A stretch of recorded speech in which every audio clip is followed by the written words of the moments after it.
What's up, you beautiful collectors and Transformer fans? Thanks for tuning in. Once again, it is the one and only Optibotimus coming at you with another video review. And this is one I was very excited about. Thanks to the absolutely incredible support of the Optibotimus Plus channel members, today we're going to be taking an early look at the new Transformers Studio Series 86 Voyager Class SCRAPPER. And yes, for full transparency purposes, I bought this from overseas. This is not a early sample from Hasbro or anything like that. You go on eBay, you find it, you buy it.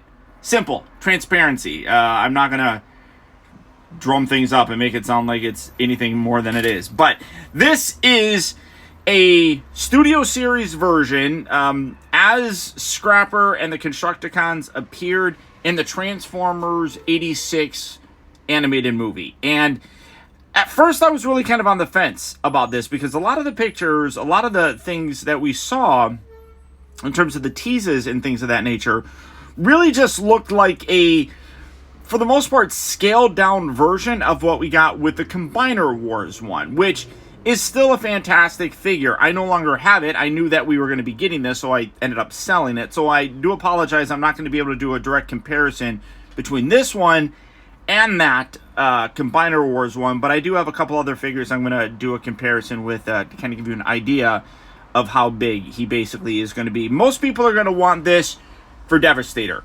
One of the things that the Combiner Wars one really kind of lacked was, for the most part, that set was designed to look good as Devastator, and it did. The individual Constructicons, though, while they were decent, weren't as good for the most part. And I feel like a lot of people really were just hamstringed into displaying him as Devastator when they might have wanted to display the Constructicons individually. Now, Takara came out with a better version, which actually took that same mold and changed it a little bit by adding articulation like elbow joints, because a lot of those figures didn't have elbow joints. That was a big problem that they had.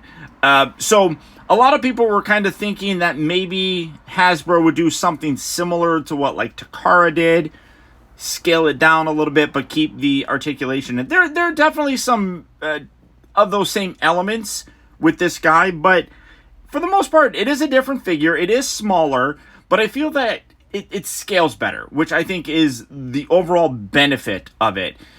Devastator in Combiner mode was really big, and I'm trying to remember, I want to say that Predaking was meant to be the biggest of all the combiners.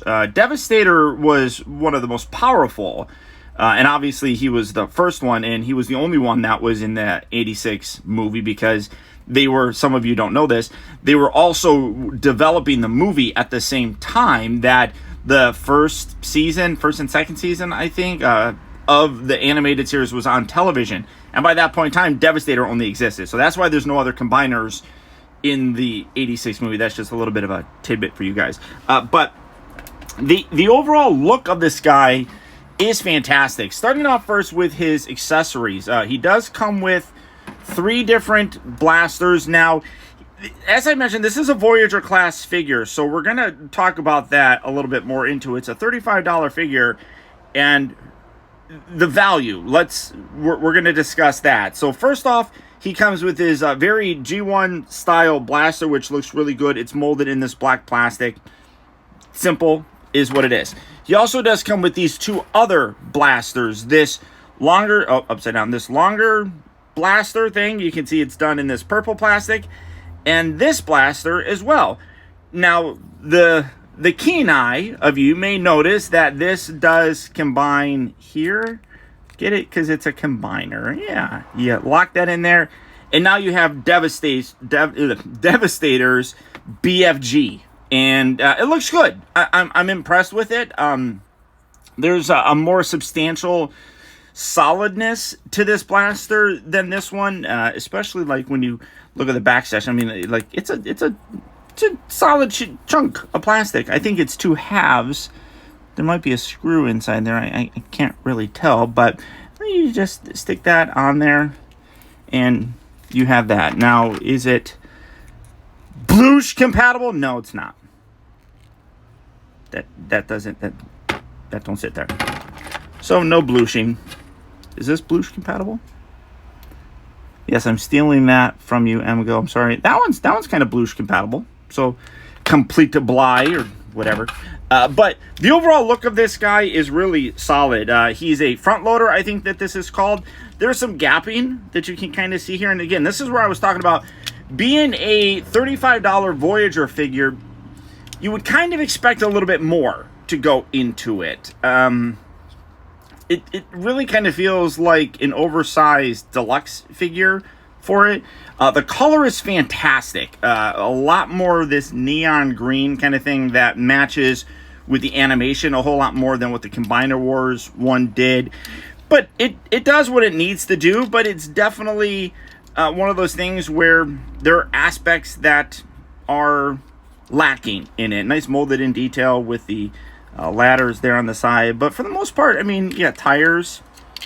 It is what it is. You got the little front section that can move up and down. This piece right here, if you like leave it on there, it's fine. If you detach that, you can get this section to kind of go up. I just don't like, I mean, I guess you could leave that undone. You just got this flap that just kind of moves around. That's more designed in the combined mode. So you got that little piece right there, and you can just move that around if you wanted to, and then it does lock down into place. It does feel very sturdy for the combined mode section, so that is really cool. I do like it, but the overall look of it is fine. It just does what it does. But I mean, like I said, at $35, I don't necessarily feel like there's a lot of engineering in it. I'm like, he's a good size figure, but it's a little bit lacking, I think.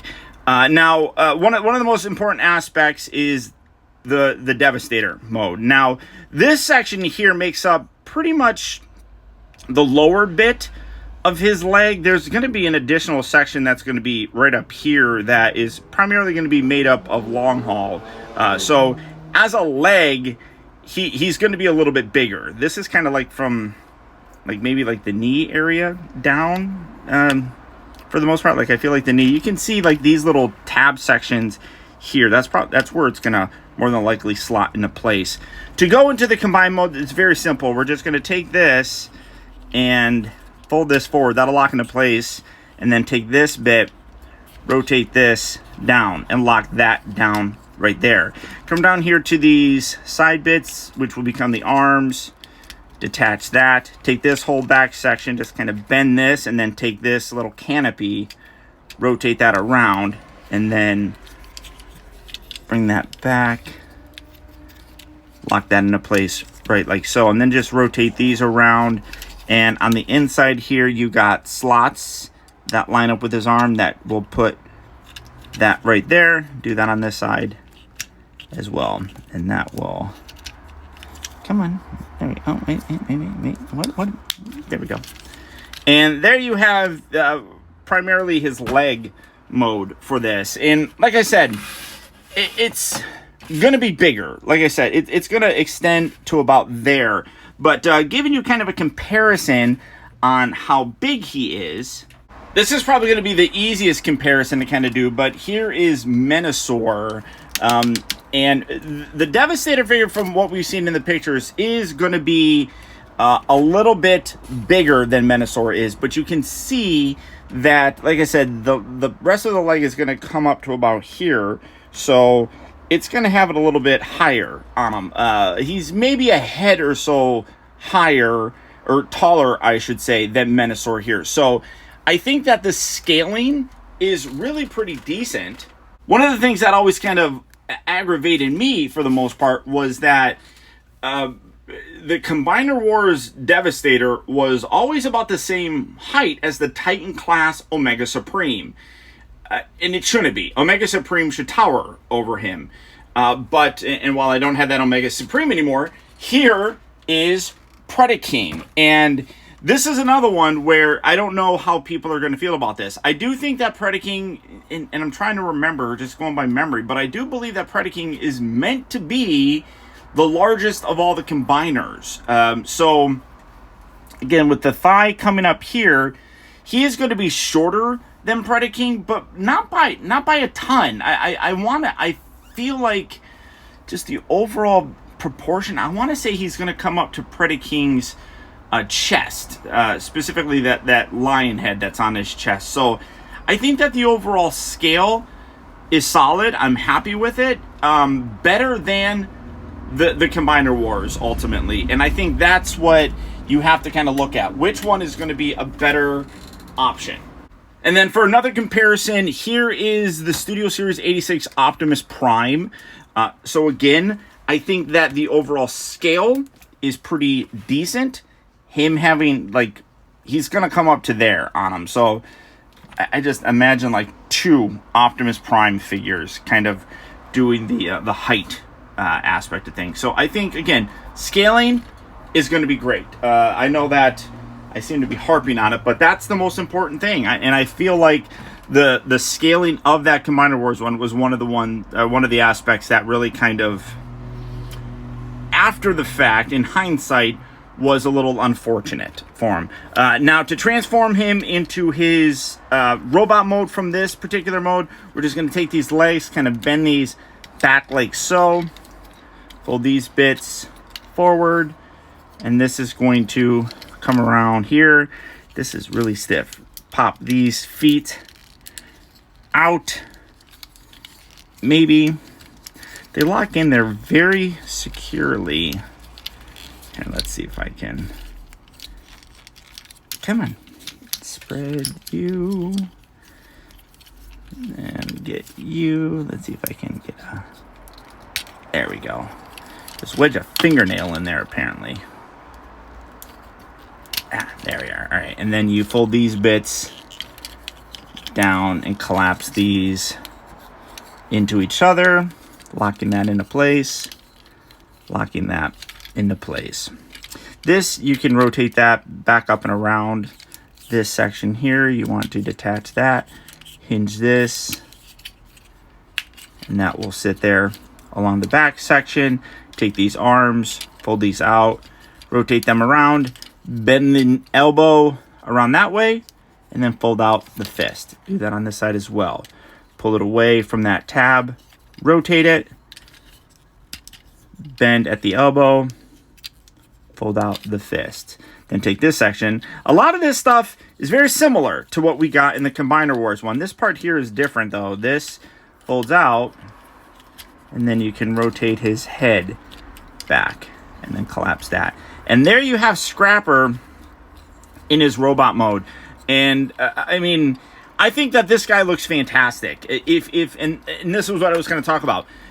Some people, you know, will want Devastator. Some people will want the Constructicons. And I think that this guy definitely looks good individually by himself as just a Constructicon. Vehicle mode, you know, there's some gaps and things like that. Obviously, the transformation is very simple on him. Is that a bad thing? I don't know. I mean, like I said, it's a $35 figure. He's a Voyager class. Bringing in that Optimus Prime once more, you can see in vehicle or robot mode here, Optimus likes to wobble. He's definitely larger than Scrapper in this mode. So it's a situation where, is this accurate? And I feel like when I think back to the cartoon, relatively fairly accurate on it, but he is, like I said, kind of a small Voyager. I'm trying to see if I have any Voyager figures really kind of around here.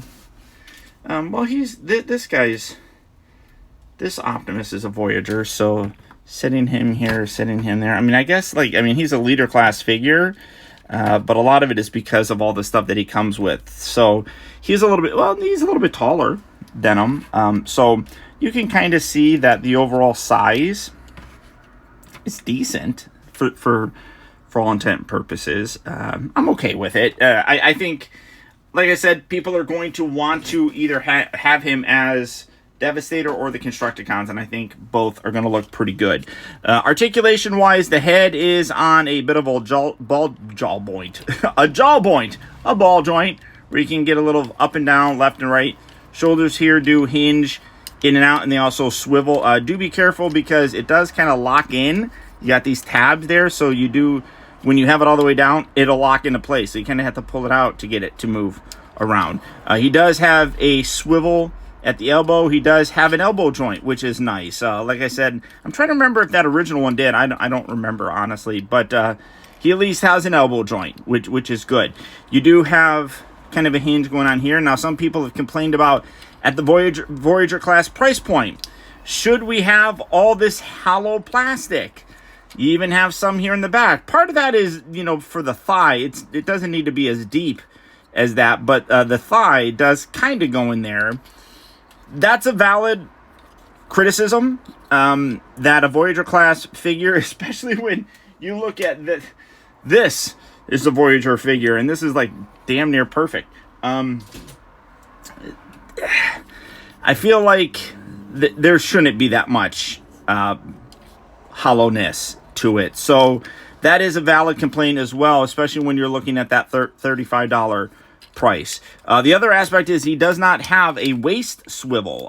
They could have put a waist swivel in there. I really have no idea why. This entire lower section could have rotated.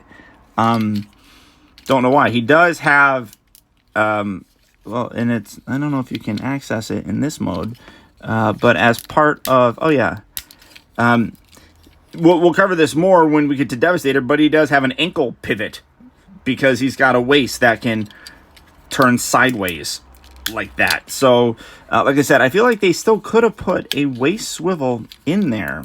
Don't know why they didn't, but it is what it is. Hips that move forward and back, in and out. They rotate at the upper part of the thigh. Bends here at the knee. The ankles do move forward, so you can have like a pose like that if you wanted to, but they don't really go back. And then they do have ankle pivot, which I also do like how there's extra bits that are there. So I mean, like if you go all the way there, you're not going to be able to kind of hide that, but that kind of hides it, which is nice.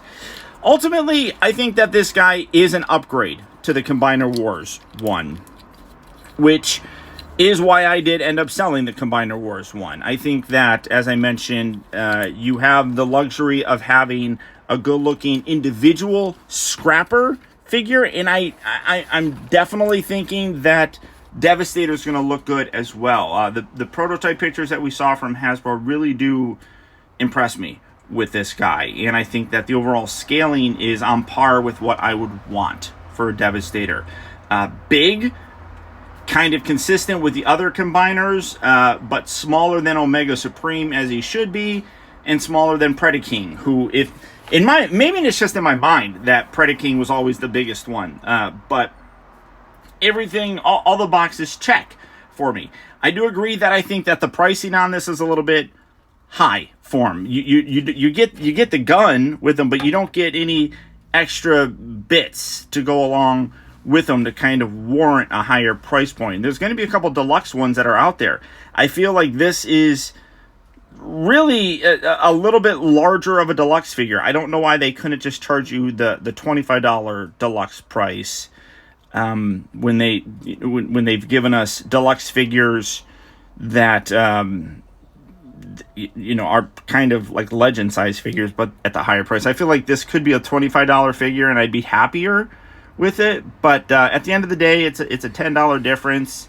You add everything together, I think that the Devastator is going to be worth the price for it. So we'll see. Time will tell. The next one that come out, I think, is Bone Crusher, I think, or as part of this wave. Hopefully I'll be able to manage to pick that one up a little bit early as well. If you guys enjoy this video, don't forget to hit that thumbs up button. Let me know that you liked it. All that support is very much appreciated. Also, this video is entirely possible by my Optibotimus Plus channel members. So if you'd like to help to support the channel, consider becoming one. And until next time, guys, this is Optibotimus saying to please remember that the real trouble with this world is that too many people grow up. Thanks for watching. Until next time, I'll talk to you later.